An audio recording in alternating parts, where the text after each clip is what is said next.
Alibaba மற்றும் அவன் அண்ணன் காசிம் வாழ்ந்து வந்தனர். காசிம் ஒரு பணக்கார பெண்ணை மணந்து செல்வ வாழ்க்கை வாழ்ந்தார். ஆனால் அலிபாபா ஒரு ஏழை மரவெட்டி. அவன் தினமும் காட்டுக்குச் சென்று மரங்களை வெட்டி விற்று வாழ்க்கையை நடத்தி வந்தான். ஒரு நாள் அவன் காட்டில் மரம் வெட்டிக் கொண்டிருந்தபோது தூரத்தில் தூசியும் குதிரைகளின் சத்தமும் கேட்டது. அவன் பயந்து ஒரு பெரிய மரத்தின் மேல் ஏறி மறைந்தான்.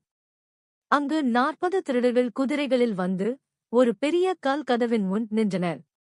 அவர்களின் தலைவன் கூவினான், "செசமே, திறந்து வா." அந்த வார்த்தையைச் சொன்னதும் கல் கதவு மெதுவாக திறந்தது. திருடர்கள் தங்கள் பொக்கிஷங்களை உள்ளே வைத்தனர். பிறகு தலைவன் கூறினான், "செசமே, மூடி வா." கதவு மீண்டும் மூடியது. அவர்கள் அங்கிருந்து சென்றனர்.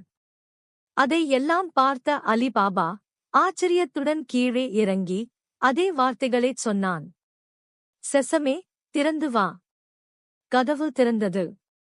அவன் உள்ளே சென்று பார்த்தான். அங்கெல்லாம் தங்கம், வெள்ளி, வைரங்கள். அவன் சிறிதளவு தங்க நாணயங்களை எடுத்துக்கொண்டு, "செசமே, மூடி வா" என்று கூறி கதவை மூடினான். வீட்டுக்கு வந்ததும் அவன் மனைவிக்கு எல்லாவற்றையும் கூறினான். அவள் மகிழ்ச்சியடைந்தாள். ஆனால் அவளது அயலான காசிம் அவர்களிடம் தங்க நாணயங்கள் இருப்பதை கவனித்தான்.